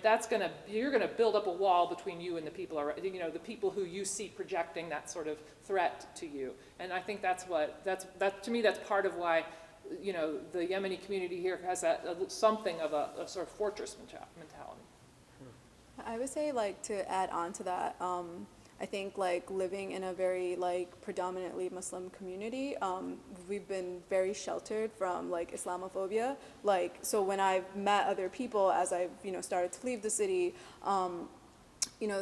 like, when 9/11 happened, like, nobody, like, really explained to me that, like, Muslim people did that. Like, I remember, like, going in, like, the following year in 2002, we had like a school-wide ceremony to like remembering the victims, and when we went back into the classroom, I remember I had asked my teacher, like my third grade teacher, I'm like, why did they do that? Like, like I didn't understand. Like my parents didn't explain the previous year. They weren't really telling me that these were like Muslim people or people saying that they're Muslim who did this. And she was in a room full of like 8-year-olds, and she could have told us anything she wanted to. And when you're at that age, you just believe that your teachers and your elders, like, they're right and they know what they're talking about. But she didn't tell me that it was like Muslim people. She just said, she's like, these people, they're just jealous of our democracy. And she had left it that way. And it was a very, like, I realized like years later what a beautiful thing that was to say to a room full of Black and brown students who were mostly Muslim.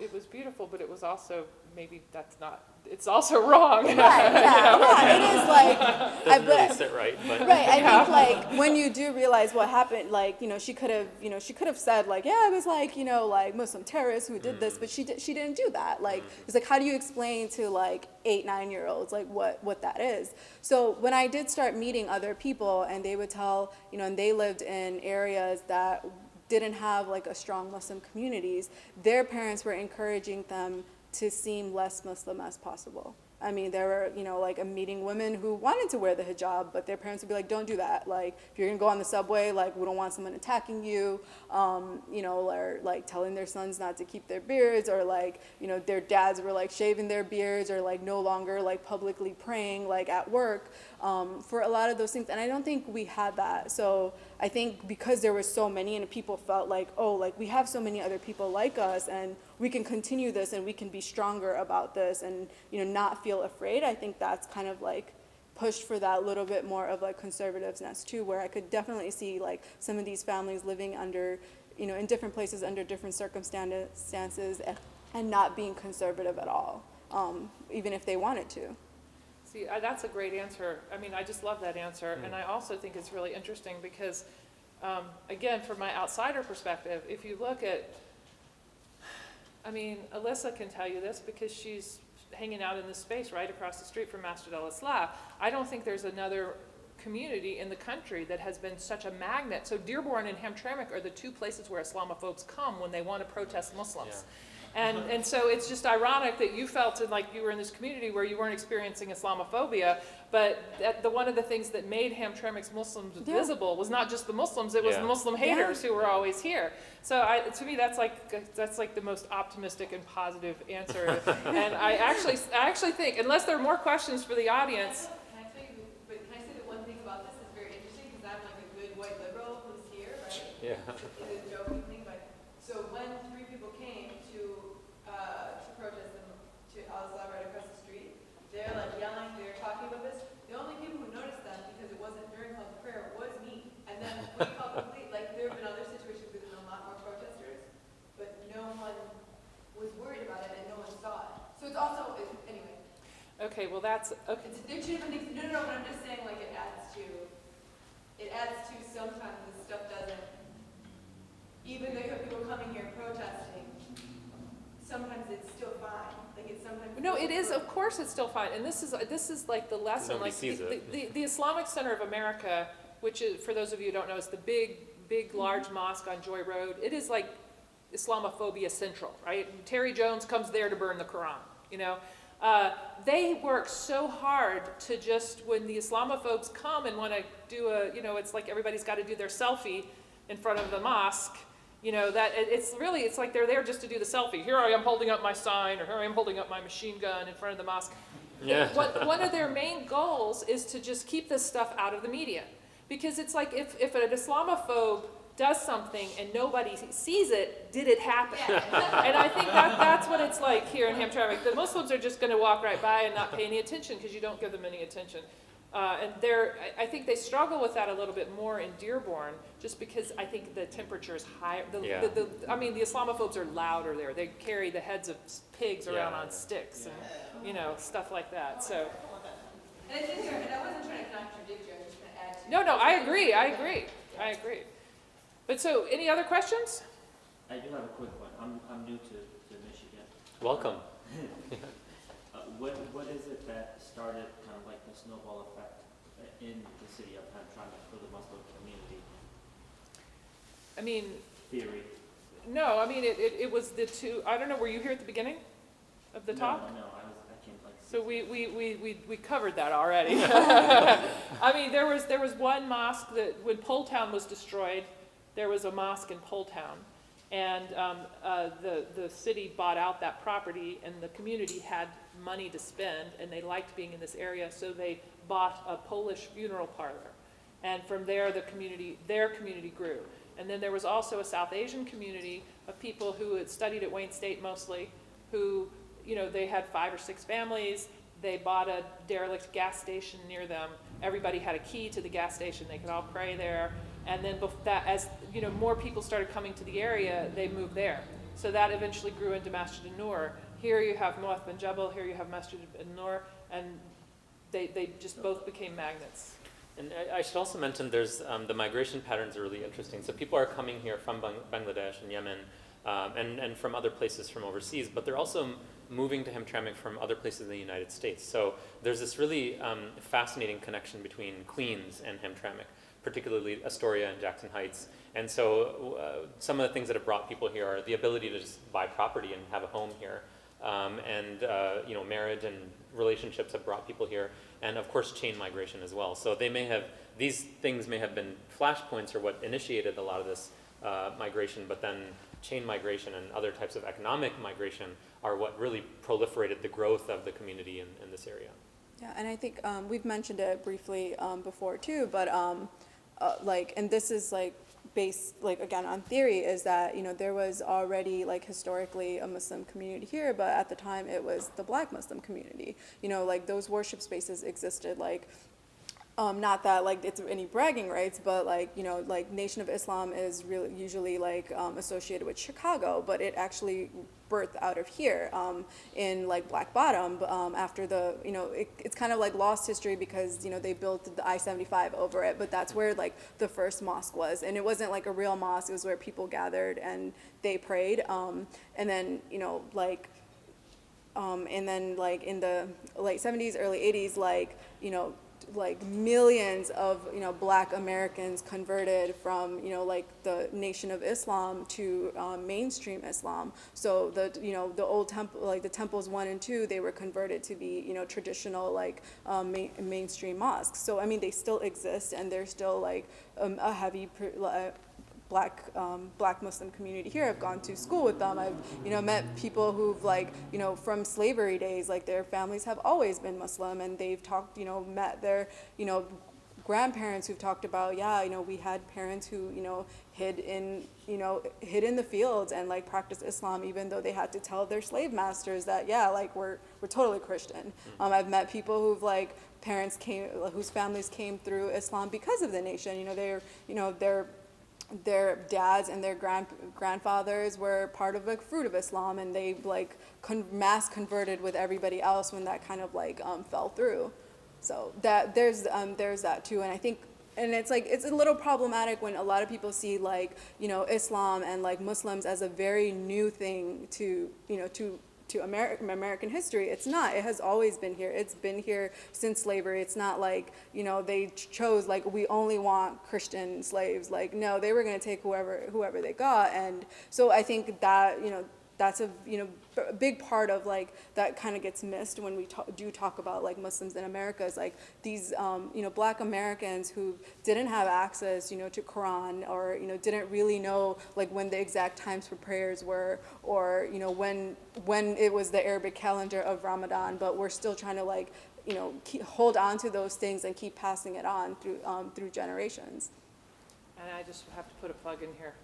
I have a book called Old Islam in Detroit, which is a history of the Muslim communities of Detroit, which provides a great deal of detail on all these subjects. So not so much about Hamtramck, because I end my book in 1980.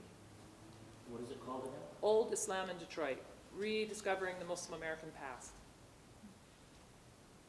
I got a question. So I guess what we're told about immigration and the American identity is people come here and they're treated kind of shittily for a while, and then generations go by and they grow up and they become part of the American fabric, and it all kind of fades into the past, like what you said, what happened with Catholic Americans when they first came here. Is that like fate? Is that what we can expect for Muslims in America, for us just to become blended into the rest of the American fabric? Or is that something, or will our path maybe be different? So my answer to that would be, it's very clear that that path is real for Muslims. If you look at the Muslims who came at the early part of the 20th century, the Karub family, Imam Karub, whose pictures is in the cases, he was the imam at the first mosque that was built right one block over from the gate of the Highland Park factory.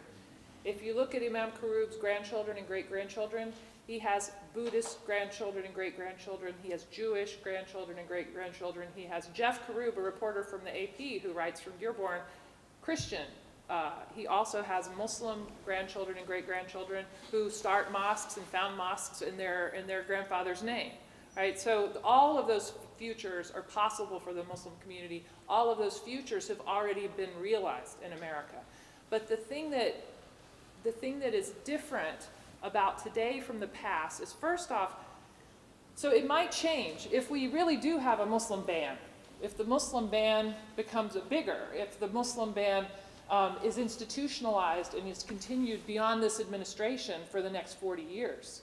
See, there was a melting pot quality. I mean, the melting pot idea is a myth, but when the Europeans, the Roman Catholics, went through a period, like a dry spell of immigration from the 1920s until the 1960s. And in that time, there were no new immigrants coming, or very, very few migrants coming. And so people, sort of like a whole generation of people, had in common the fact that they were the children of immigrants, and and then they were the grandchildren of immigrants, or they grew up and their kids weren't the children of immigrants anymore, right? So they sort of became, it was a period where ethnicity sort of started to fade. World War II brought everybody into the same kind of common narrative. But since the 1960s, we've had much greater diversity of migration. So we've got people coming from all over the world. So it's not just like the dichotomy of black and white that seemed to make America what it was. That's no longer true. We've got brown, and we've just got so many more people. And since the 1960s, the country has been, for the most part, a lot more open-minded toward encouraging people to be themselves, to not have to conform to any one thing, because they were so vastly different. And so the possibility of the Muslim community growing and thriving and creating enclaves like this one, where they really have autonomy, that's another future that's also being realized in Detroit. And then there are places in Michigan in particular where you see Muslims coming together from all these different backgrounds. And creating sort of a newer, I hesitate to use a term like American, but I think it's like a metaphor. It's a local kind of Islam where people embrace each other's differences and they want to worship together. You see that at the Muslim Center, where you've got Senegalese Muslims and Arab Muslims and South Asians and African Americans, majority African Americans, trying to create a new space around that mosque. Right? So I think that there are plenty of Muslims who are going to disappear into the mainstream. And there are plenty of Muslims who are going to continue to invest in and reinforce their community. But the thing that will give vibrancy to that future is continued migration. And the interesting, the sort of mixed,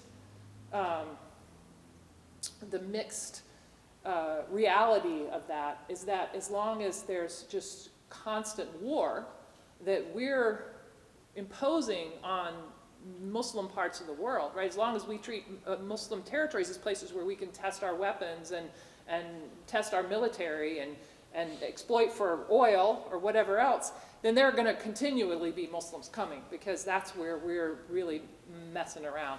So it's almost like the irony is that if we manage to contribute to peace in that region instead of war, that's the thing that would cut off migration.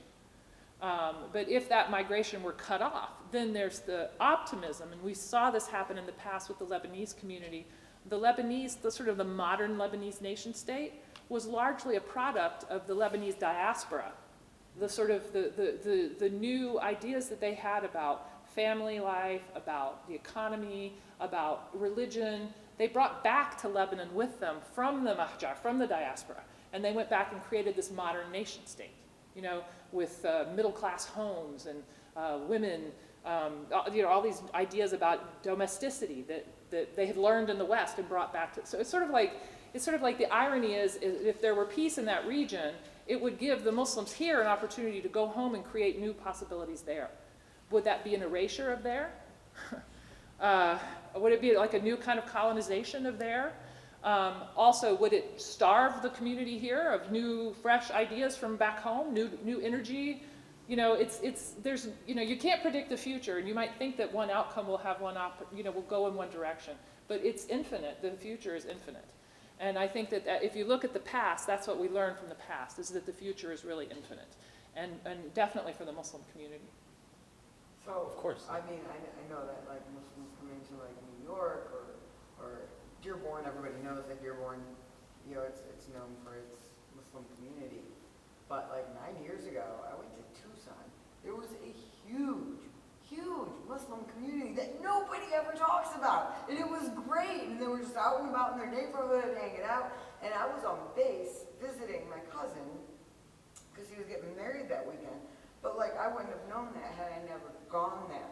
I went to LA 2 years ago, and I started to notice that there's I mean, maybe because LA is huge, it looked like a smaller population, but they're out there too. Like, I feel like They're everywhere. They're part of the really fabric. are. Like Farhana said, they've been here from the beginning. Yeah, you know? they're just, and, well, maybe it's because they're more comfortable in their traditional garb. That makes them, I don't know, stand out more, I guess, or apart from the rest. I don't know if I'm saying this wrong. I think part of the thing is that for you, no, maybe because of where you work, right? She works in Dearborn. She works in Mecca. and maybe you wouldn't have noticed Muslims so much before, but because she works on our campus, More which is attuned so to it. heavily Muslim, now you know what Muslims look like, and you know the difference probably between a Muslim and a Sikh or some other kind of person, you know, and you go in these other places and you feel at home in those spaces because you feel at home with Muslims, and so you're like, oh yeah, these people are here, this is a cool place too, you know? Yeah, but they're all over the country. A lot of the people in Tucson are from Dearborn. Something I didn't know. Yeah, so There you the most recent imam from the Bosnian mosque, he actually took a job in Arizona. That's why he awesome. left, yeah. That's awesome. But The dry heat. Yeah, it's the dry heat, of course. It's like it's home. It's familiar culture, climate, you know. And just to think about your thing from another side of things, it's you know, every community is aspirational, and part of that aspiration includes affluence, economic mobility, and acceptance into the broader society wherever people end up. I think the barrier is with prejudice and Islamophobia, and that's the role of activists. You know, they're really trying to bend that arc to sort of get to that point faster, you know, into this like acceptance, you know. And that's the work that a lot of our well-known activists that are doing, is because the Muslim community, particularly now, I mean, much more so than after even 9/11, you have a lot more violence and bullying and vandalism and hate crimes against the Muslim community. Much more so now, I mean, tenfold much more so than we saw even after 9/11. And so that's the role of activists, is to try to curve that, you know, curve that aspiration to get to that point, the promised land, a little bit faster, you know, into this world of acceptance and yeah. And it's part of the point of our exhibit too, is to just sort of, it's a different way of making Muslims visible, right? So we could have this conversation. But also America is changing. I mean, we find halal meat, not just in Oh, yeah. here. We have representatives in politics, in the government. So already we are not going to assimilate into somebody else's America. Yeah, We are actually creating our America. yeah. Yeah. So maybe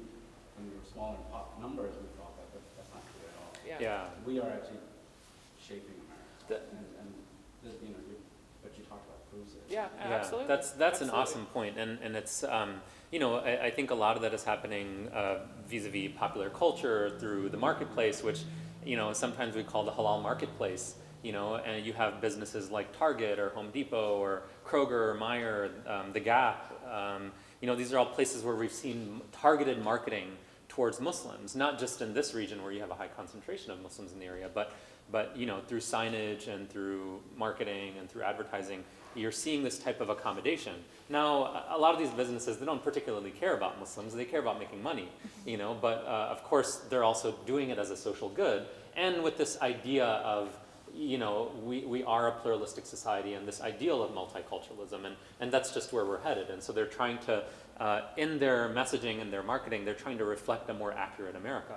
But that type of impact comes with it a great deal of cultural capital. And so that's being able to not just be a part of the society and take from it and benefit from it, but actually change what that society looks like. I would say like, yeah, not to like be like the negative Nancy like on it a little bit, but I always try to like view it from like the opposite side as well.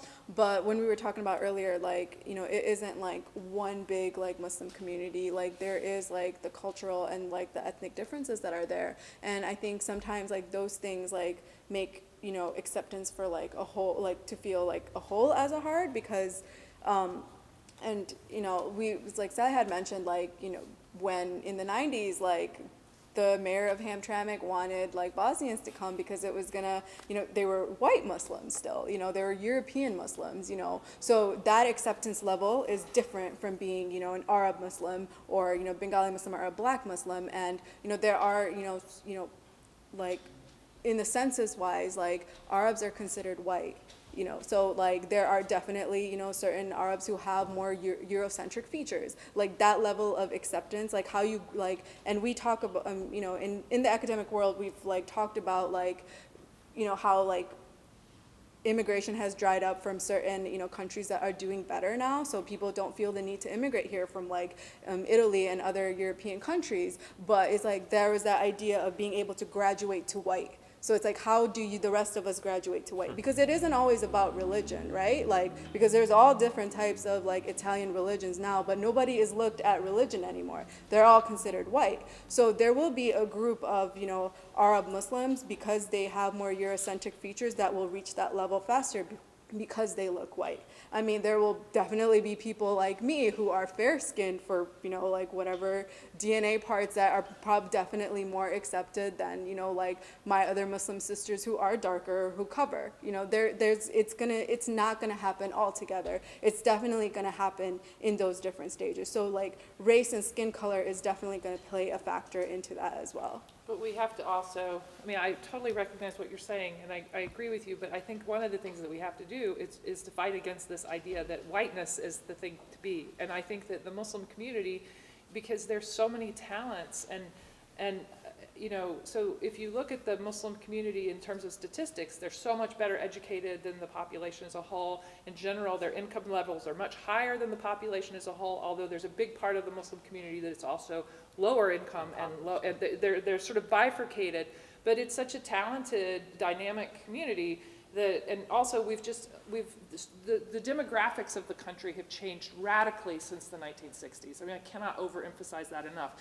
So I think that there is more space opening up, and I think Trump is perhaps the thing that's going to make this really visible to us. There's more space opening up to break down that black-white dichotomy, so that success isn't being able to pass for white, or being, you know. That's Zlatan, the owner. Yeah. Or just having moved into whiteness. And a lot of those Arab who might feel like they're in that whiteness space right now, they might come running back to the brown space once the brown space feels a little more comfortable and more open-minded.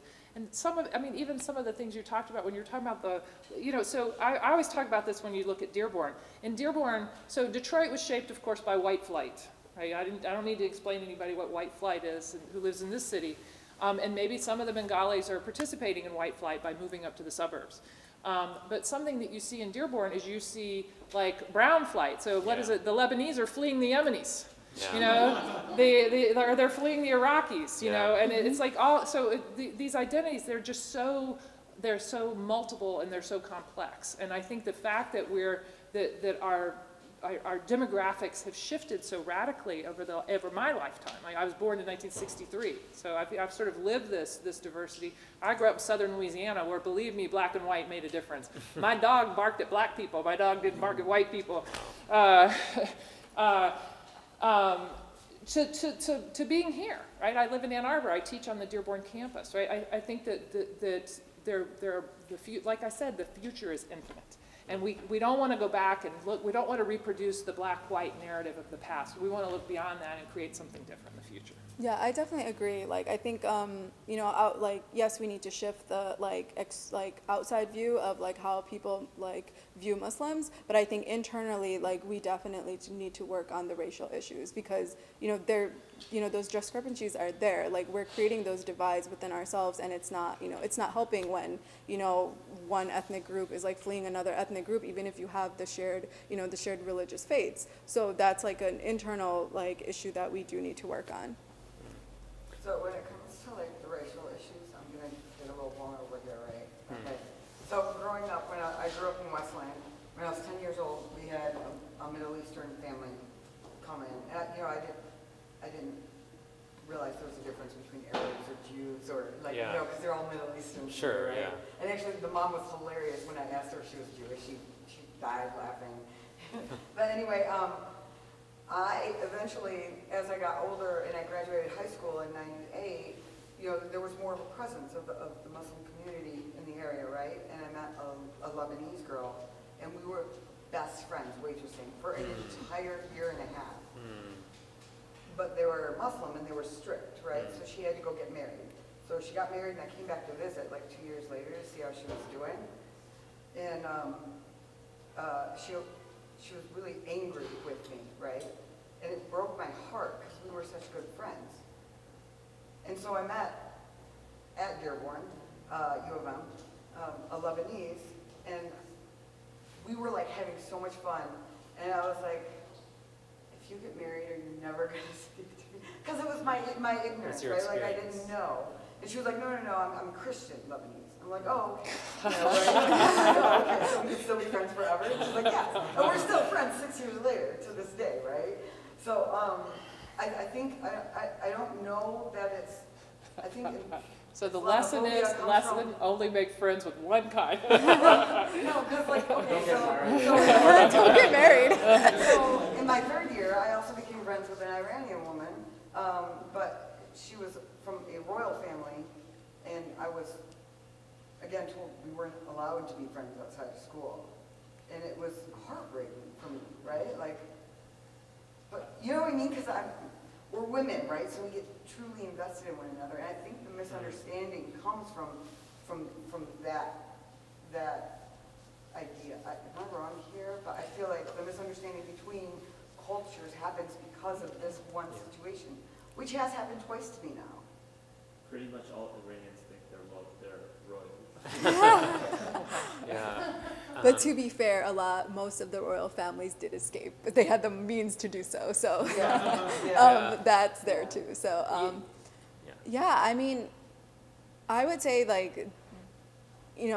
think you have a point there. I definitely know lots of people who've their families saw other people differently, and they didn't necessarily want their children around other people. I mean, they themselves didn't have anything against it, and they wanted that. But if their families were really strict or really conservative, they might have been afraid to do that. And I think that's definitely changing now. I don't really know people who are raising children today that are doing that, but not to say that it's not happening. But so again, it is I don't know if it's a strictly religious thing, if they're telling them, no, you can't be friends with other people of different religions, or you can't be, or if it's more of a racial or cultural thing where you can't be friends with other people of different cultures. But I've definitely known friends when we were younger, we all be in big groups of different ethnicities and different religions, but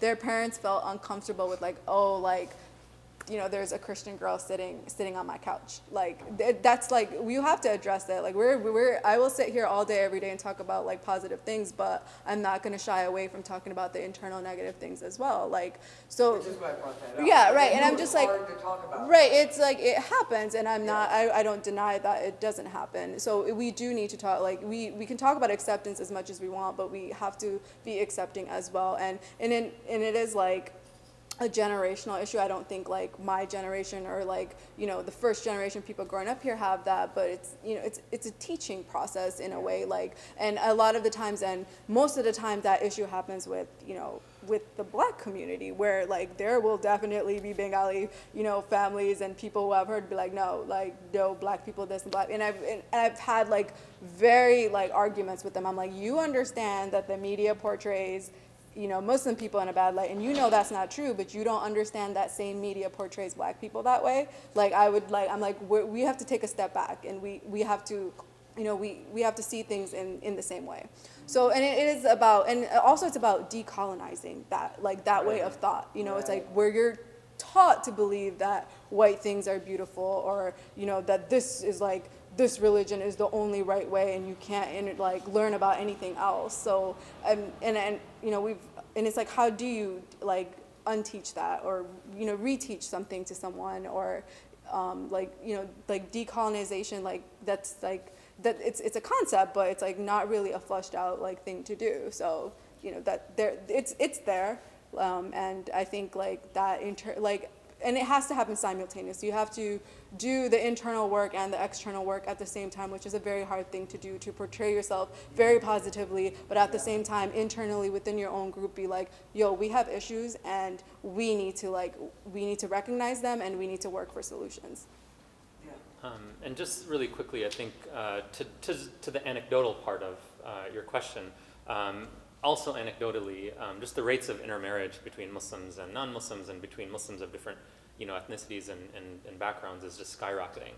And so I mean, I think you probably will still have some people like that, but you also have people that are of course marrying outside of their communities. I'm just using marriage and relationships as an index for this type of acceptance and openness. So I want to be mindful of all of our times. We are past 8 o'clock, so we should kind of come to an end. But I just want to, I don't want to end with the last word. So if you guys will just have any parting thoughts, or just to close things out. So I just want to thank everybody for coming and tell you to stick with us on this journey we're doing. This is the second stop of the Halal Metropolis train.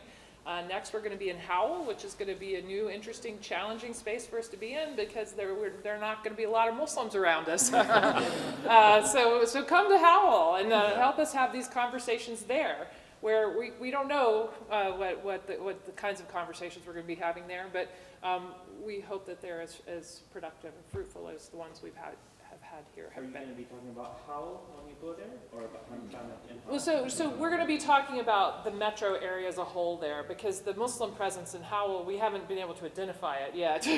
So we're going to be talking about the metro area, although the kind of the theme of the exhibit there will really be to think about the future. Because presumably all of this that we have here in Detroit and Dearborn and Hamtramck is coming to Howell eventually. Right? So we want to help resolve any anxiety that the people in Howell, or help them just vent their anxiety perhaps while we're there. So. How far do you go? How many miles out do you work out of them? Well, so they invited us because there's a university there. So that's our great. goal is not to cover all of Michigan. We've got 6 stops, and Howell is our most, it's sort of the outlier. Yeah, well, thank you guys for inviting me, and for everyone for attending. And I think the most important part is that it's great that you attend these things, and then you being open to learn about it. But whether you're Muslim or not, no matter what you identify with, that you are also part of changing that narrative. You can have these conversations with anyone too. You don't have to feel that you need to be a part of it or identify with it, to change those narratives as well. Thank you. Let's hear it for our panelists.